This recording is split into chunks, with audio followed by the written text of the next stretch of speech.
अस्सलाम वालेकुम स्टूडेंट्स। हमारा जो आज का लेक्चर है ये काफ़ी ज़्यादा इंटरेस्टिंग और काफ़ी ज़्यादा इंपॉर्टेंट है। इसमें हम डिस्कस करेंगे फोर वेक्टर नोटेशन। और फोर वेक्टर नोटेशन जो है वो बेसिकली मोर जनरल रिप्रेजेंटेशन है, जिसमें आप थ्री डायमेंशंस की बजाय वेक्टर्स को फोर डायमेंशनली रिप्रेजेंट करते हैं। क्लासिकल फिजिक्स में आप वेक्टर्स को थ्री डायमेंशनली रिप्रेजेंट करते हैं, लेकिन जो आपके पास जब आप मूव करते हैं towards particle physics, towards special theory of relativity और जनरल थ्योरी ऑफ रिलेटिविटी, तो वहाँ पे आपको ज़रूरत पेश आती है कि आप वेक्टर्स को फोर डायमेंशनली रिप्रेजेंट करें। तो सबसे पहले हम देखते हैं कि क्लासिकल फिजिक्स में आपके पास जो वेक्टर्स हैं उनको आप किस तरह से रिप्रेजेंट करते हैं, और उसके बाद हम डिस्कस करेंगे कि how we represent four vectors. Classical physics में हमारे पास इन क्लासिकल फिजिक्स अगर आप एक थ्री डायमेंशनल वेक्टर्स को रिप्रेजेंट करना चाहें, ये आपके पास लेट से थ्री कोऑर्डिनेट्स हैं एक्स वाई और सी, और किसी पॉइंट पे अगर आपके पास कोई पॉइंट है और इस पॉइंट के coordinate about X axis let say आपके पास एक्स हैं, ऑन वाई एक्सिस आपके पास लेंथ वाई है, और ऑन जेड एक्सिस आपके पास लेंथ अगर जेड है, तो क्लासिकल फिजिक्स में एक वेक्टर आर को आप रिप्रेजेंट करते हैं by three dimensions x y and c. और इस वेक्टर को आप इक्विवेलेंटली लिख सकते हैं x x cap plus y along y direction plus z along z direction. और इसको आप कई दफ़ा आई कैप, जे कैप और उसके साथ जी कैप की टर्म्स में भी रिप्रेजेंट करते हैं, सॉरी के कैप की टर्म्स में आप रिप्रेजेंट करते हैं। अब हम देखते हैं कि एक फोर वेक्टर को आप किस तरह से रिप्रेजेंट करते हैं। लेट्स से ये आपके पास कोई एक्सिस है, किसी भी फ्रेम एस फ्रेम में आप कोई भी ऑब्जर्वेशंस जो हैं वो कैरी कर रहे हैं किसी पॉइंट पी पे, और इस पॉइंट पी के जो कोऑर्डिनेट्स होंगे आपके पास, जो आप कोऑर्डिनेट्स अगर स्पेस कोऑर्डिनेट्स की बात करें तो वो आपके पास होंगे एक्स वाई और जी। और ये कोई भी अगर इवेंट था आपके पास तो ये एट टाइम टी आपके पास होगा।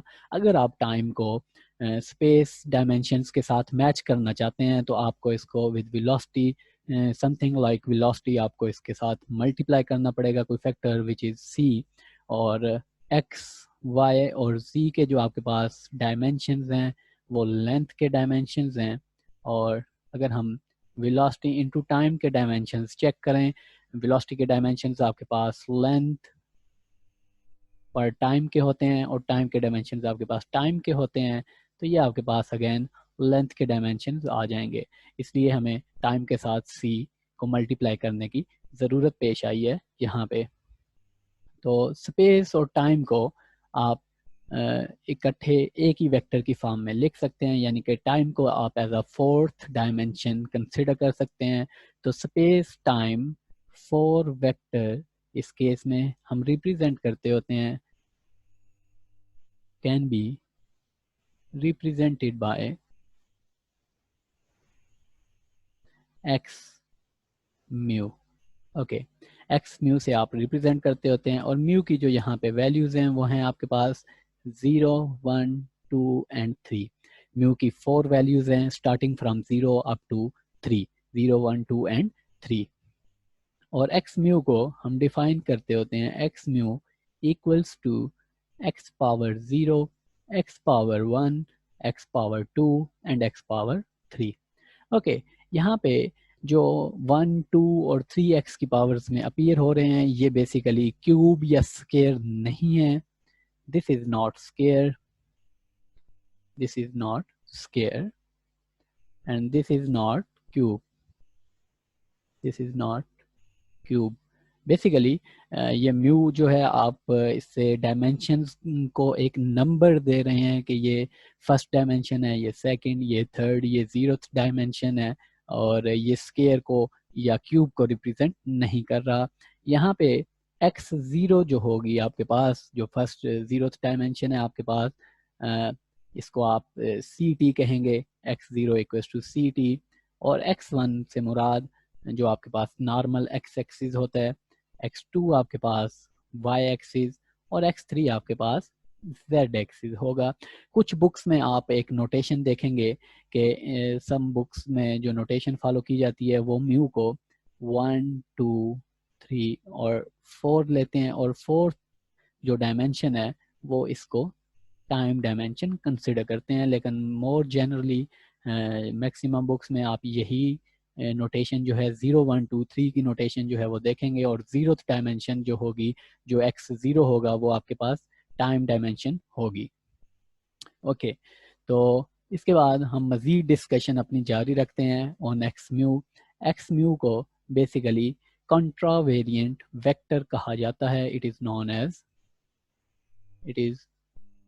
As contravariant vector. ये जस्ट एक नाम है आपके पास, मुश्किल नाम है लेकिन एक नाम है जस्ट। और एक्स म्यू यहाँ पे अगर आप देखें तो म्यू जो है वो सुपर स्क्रिप्ट है आपके पास, क्योंकि ये ऊपर अपीयर हो रहा है पावर में, तो इसको आप सुपर स्क्रिप्ट कहते हैं। Mu is appearing in superscript, mu is superscript. And जब म्यू आपके पास as a superscript appear होता है तो उसको आप कंट्रावेरिएंट वेक्टर कहते हैं। और इसी तरह जो आपके पास 4 वेक्टर है उसमें आप म्यू को नीचे लिख के भी एज अ सबस्क्रिप्ट आप इसको लिख के शो करते होते हैं, सबस्क्रिप्ट के तौर पे भी। और सबस्क्रिप्ट के तौर पे जब आप शो करते हैं तो ऐसे वेक्टर को आप कोवेरिएंट वेक्टर कहते हैं। ये दोनों वेक्टर्स के डिफरेंट नेम्स हैं आपके पास, जब आपके पास म्यू सुपरस्क्रिप्ट हो और जब म्यू आपके पास एज अ सबस्क्रिप्ट अपीयर हो। अब हम देखते हैं कि इन दोनों में डिफरेंस क्या है आपके पास। तो यहाँ पे हम इनका एक डिफरेंस चार्ट जो है वो ड्रॉ कर लेते हैं। कंट्रावेरिएंट वेक्टर और इसी तरह कोवेरिएंट वेक्टर। कंट्रावेरिएंट वेक्टर आप एक्स म्यू से सुपरस्क्रिप्ट में लिख के रिप्रेजेंट करते हैं, और कोवेरिएंट वेक्टर आप सबस्क्रिप्ट के तौर पे म्यू को लिख के रिप्रेजेंट करते हैं। और इसके बाद जो इनमें इनको अगर हम राइट करना चाहें तो इनको हम लिखते होते हैं एक्स म्यू को x0, x1, x2 and x3। और एक्स सबस्क्रिप्ट को हम एक्स म्यू सबस्क्रिप्ट को हम लिखते होते हैं x0, x1, x2 and x3। Okay, इसके बाद x0 यहाँ पे कोवेरिएंट के केस में आपके पास ct होता है, x1 आपके पास x के इक्वल होता है, x2 आपके पास y के इक्वल, और x3 आपके पास z के इक्वल होता है। लेकिन x जब आपके पास म्यू सबस्क्रिप्ट में अपीयर होता है, यानी कि कोवेरिएंट वेक्टर जब आपके पास होता है, तो x0 तो यहाँ पे जो जीरोथ डायमेंशन है, जो टाइम डायमेंशन है, वो तो ct के इक्वल ही होती है। लेकिन x1 आपके पास माइनस x के इक्वल होता है, x2 आपके पास माइनस y के, और x3 आपके पास माइनस z के इक्वल होता है।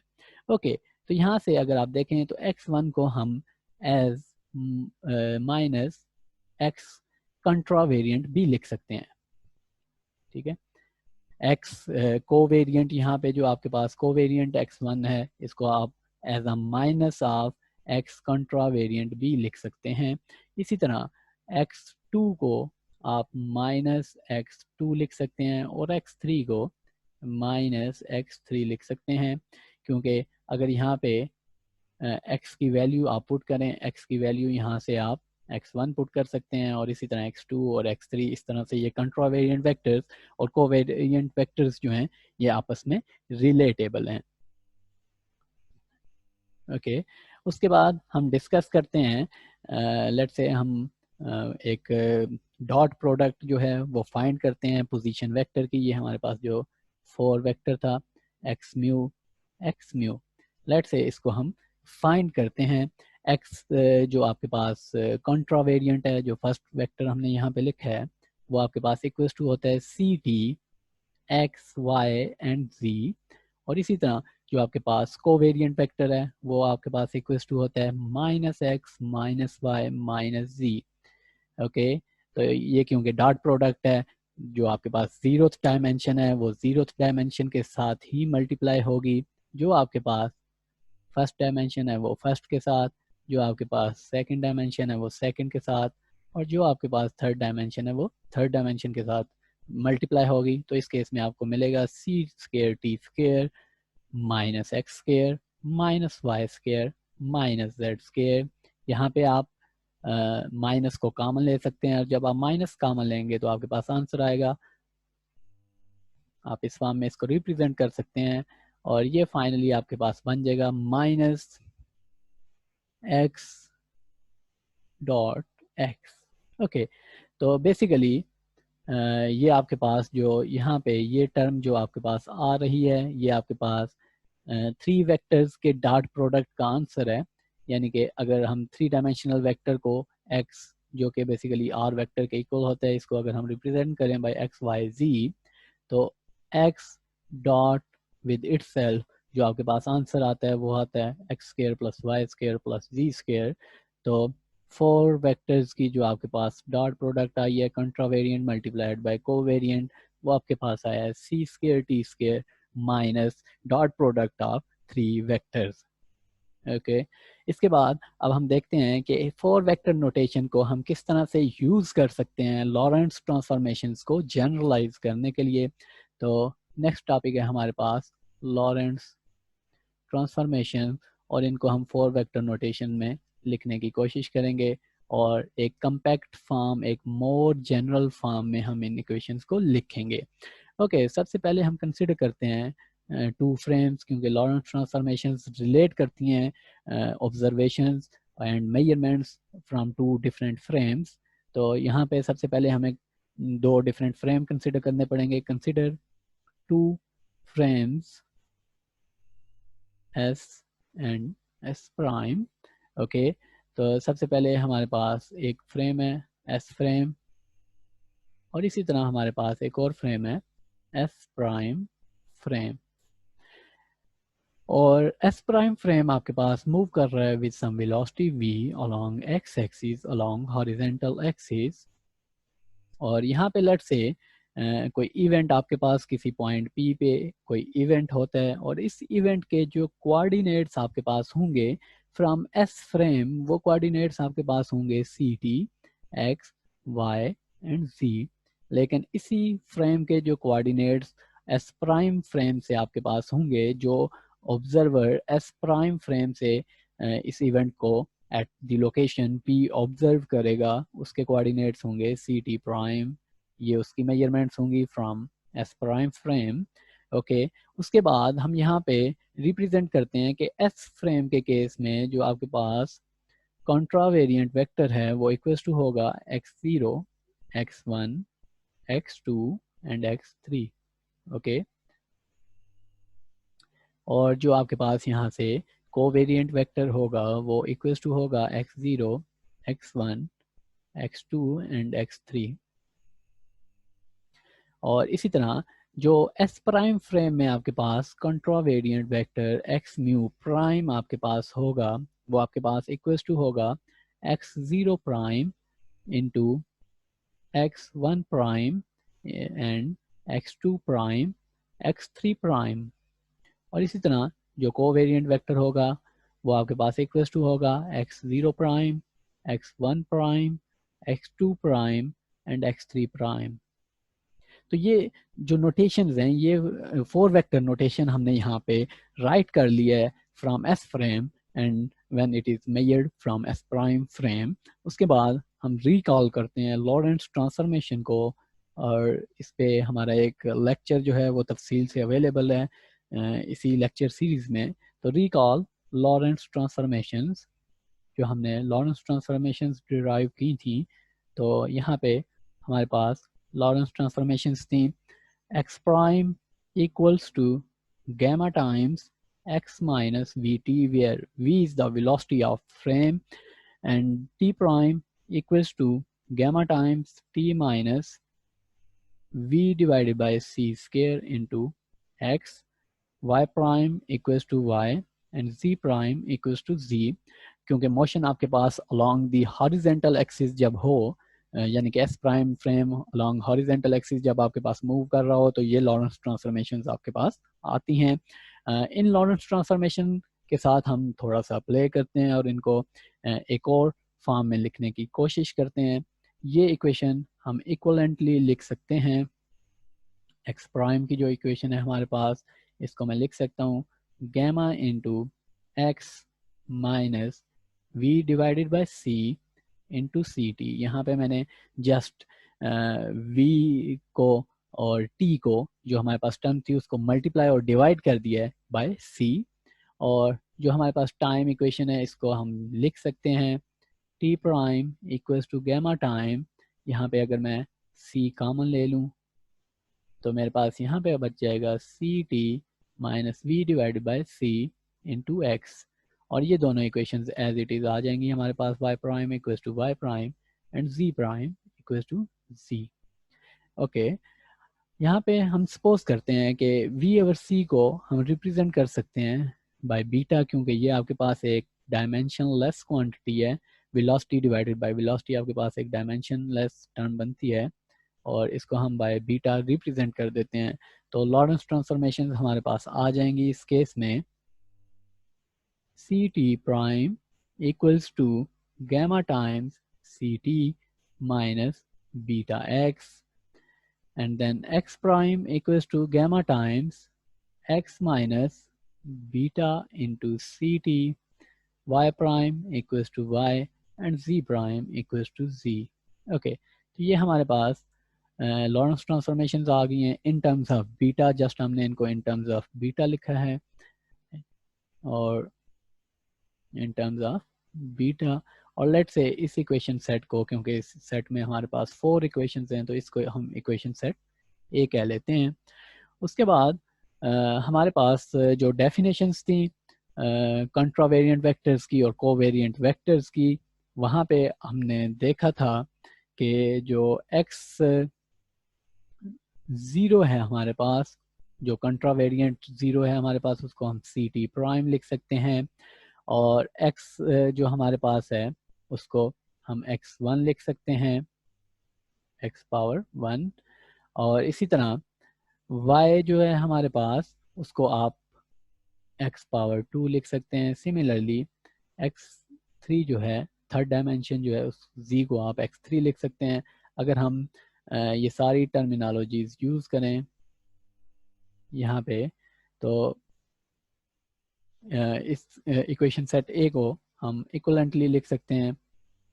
Equation set A can be written as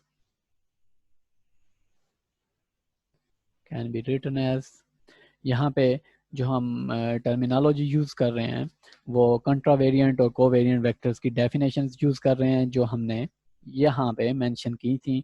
ये चारों डेफिनेशंस हम यहाँ पे यूज़ कर रहे हैं। बेसिकली ये दोनों टर्म्स हम यहाँ पे यूज़ करेंगे और इनकी टर्म्स में हम वेक्टर्स को यहाँ पे लिखेंगे, और यहाँ पे बल्कि मैं लिख भी देता हूँ।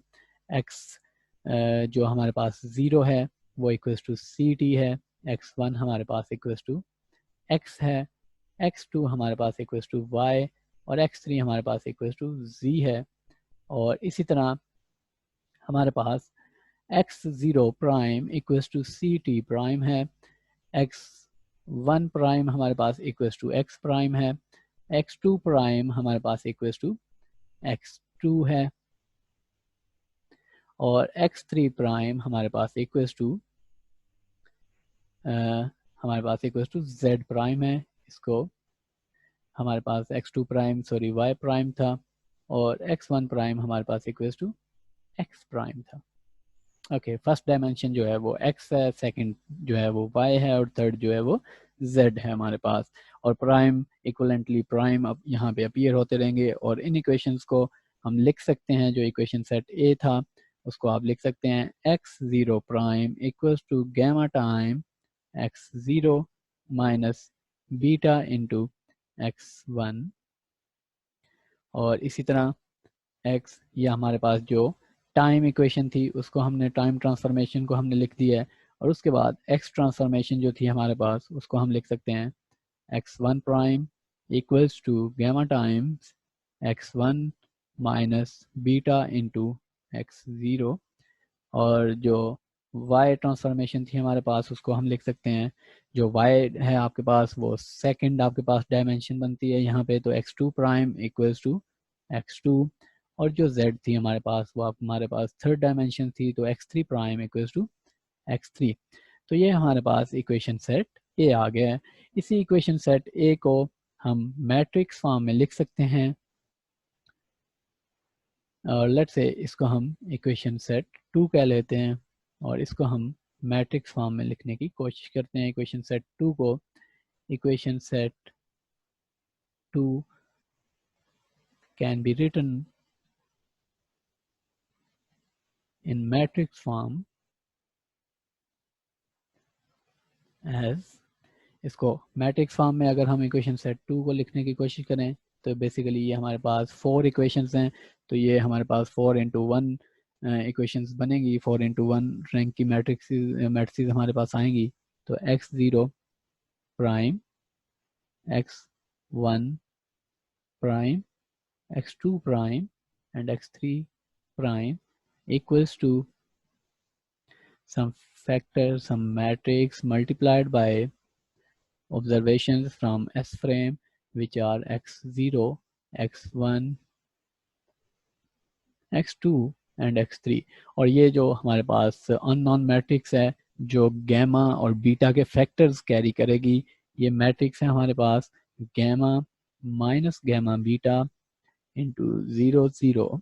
ये बेसिकली हमारे पास 4 into 4 की मैट्रिक्स है, ये हमारे पास 4 into 1 मैट्रिक्स है और ये भी हमारे पास 4 into 1 मैट्रिक्स है। These are rows and these are columns।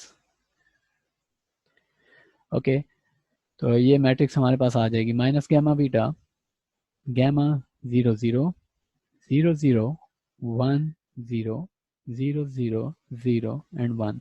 Okay, तो ये हमारे पास मैट्रिक्स फॉर्म में ये इक्वेशन आ जाएगी और इस इक्वेशन को मोर कम्पैक्ट फॉर्म में, in more compact form, this equation can be written as, this matrix equation can be written as x mu।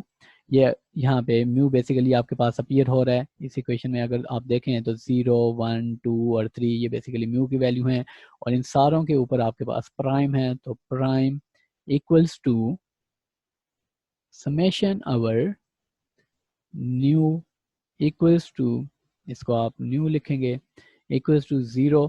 ये समेशन है हमारे पास विच runs from 0 to 3 on lambda, capital lambda, from nu to mu and x nu।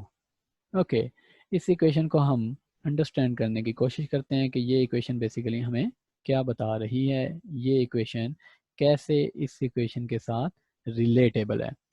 तो यहाँ पे सबसे पहले हम समझते हैं कि लैम्डा, बेसिकली लैम्डा जो हमने यहाँ पे कैपिटल लैम्डा शो किया है, ये बेसिकली हमारे पास ये मैट्रिक्स है और इस मैट्रिक्स के जो हमारे पास एलिमेंट्स हैं वो हमने लैम्डा से शो किए हैं। लैम्डा जो यहाँ पे हमने शो किया है बाय म्यू न्यू, तो ये हमारे पास है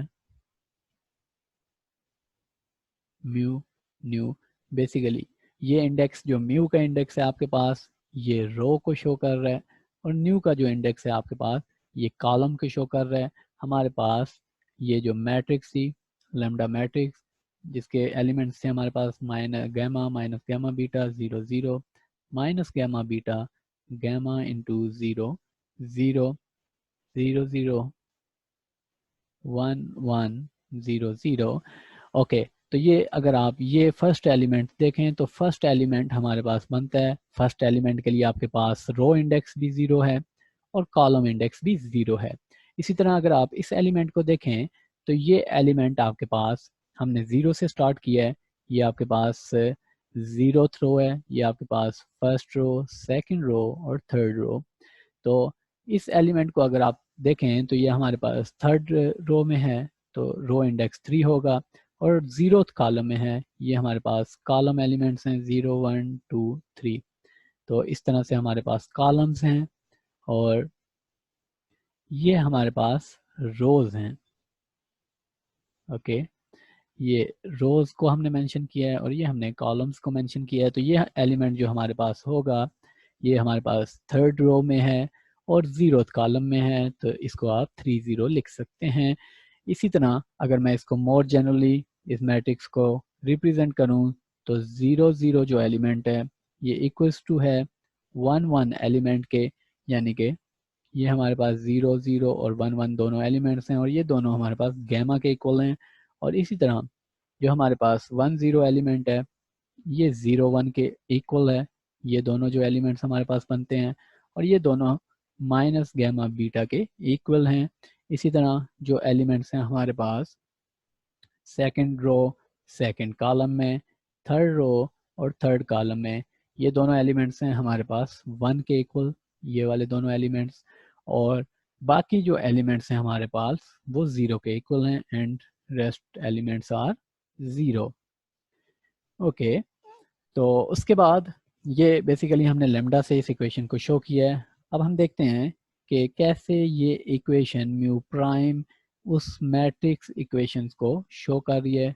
summation run from 0 to 3 a mu nu x new. सबसे पहले हम कंसिडर करते हैं म्यू इक्वल्स टू 0 का केस। ओके, म्यू इक्वल्स टू 0 के लिए ये इक्वेशन आ जाएगी हमारे पास 0 prime equals to summation mu equals to 0 to 3 lambda nu 0, जहाँ जहाँ पे म्यू है वहाँ पे आप 0 पुट करते जाएंगे और ये इक्वेशन बन जाएगी एक्स न्यू। उसके बाद नेक्स्ट स्टेप है कि हमने समेशन रन करनी है फ्रॉम 0 to 3।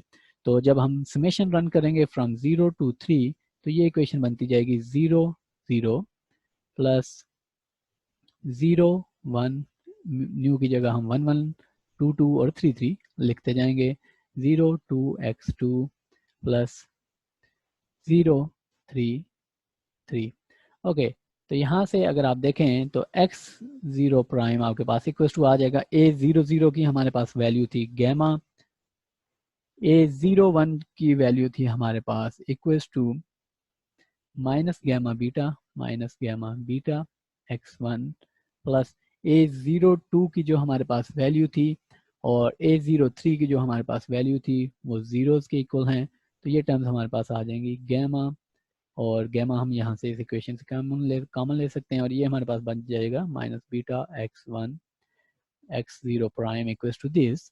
ओके, तो x0 प्राइम बेसिकली हमारे पास इक्वल्स टू था x 0th डायमेंशन है तो ये सी टी प्राइम के इक्वल होगा, x0 हमारे पास इक्वल्स टू होगा सी टी के, और इसी तरह बीटा हमारे पास इक्वल्स टू है v डिवाइडेड बाई सी के, और x1 ये हमारे पास x1 है और x1 हमारे पास इक्वल्स टू है x के।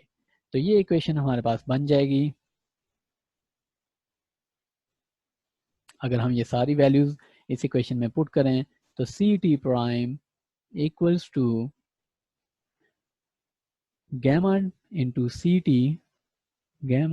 सी T minus V divided by C. Beta की वैल्यू हमने पुट कर दी और x1 की वैल्यू हमारे पास x के इक्वल है, और उसके बाद t प्राइम को अगर हम राइट साइड पे डिवाइड कर दें तो ये हमारे पास इक्वेशन आ जाएगी minus V divide by C square into X which is first Lorentz transformation which is Lorentz time transformation, और हमारे पास ये वही इक्वेशन आ गई है जिससे हमने स्टार्ट किया था। तो लॉरेंट ट्रांसफॉर्मेशन को हम मोर जनरल फॉर्म में इस तरह से लिख सकते हैं like x mu for vector notation में x mu prime equals to summation on nu from 0 to 3 lambda mu nu x nu. तो ये हमारे पास लॉरेंट ट्रांसफॉर्मेशंस हैं, सारी लॉरेंट ट्रांसफॉर्मेशन है।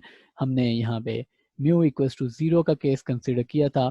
अगर आप म्यू इक्वल्स टू 1 का केस कंसिडर करके इस इक्वेशन को सॉल्व करेंगे तो आपके पास x इक्वेशन आ जाएगी। म्यू इक्वल्स टू 2 का केस जब आप कंसिडर करेंगे तो y इक्वेशन आपके पास आ जाएगी, और यानी कि y equals to y prime आपके पास आ जाएगा। और इसी तरह अगर आप म्यू इक्वल्स टू 3 का केस कंसिडर करेंगे तो आपके पास z इक्वेशन आ जाएगी, z transformation which is z prime equals to z। और लॉरेंट ट्रांसफॉर्मेशन जो हमने मैट्रिक्स फॉर्म में लिखी थी यहाँ पे, ये जो मैट्रिक्स है हमारे पास, अगर आप इन सारी इक्वेशंस को मल्टीप्लाई करेंगे तो आप चेक कर सकते हैं कि आप इनको इस फॉर्म में भी लिख सकते हैं। तो ये था हमारा आज का लेक्चर जिसमें हमने 4 वेक्टर्स को यूज़ करना सीखा इन स्पेशल थ्योरी ऑफ रिलेटिविटी, और हम कैसे लॉरेंट ट्रांसफॉर्मेशंस को रिप्रेजेंट कर सकते हैं in a more compact form using 4 vector notations. अपना ख्याल रखिए। अल्लाह हाफिज़।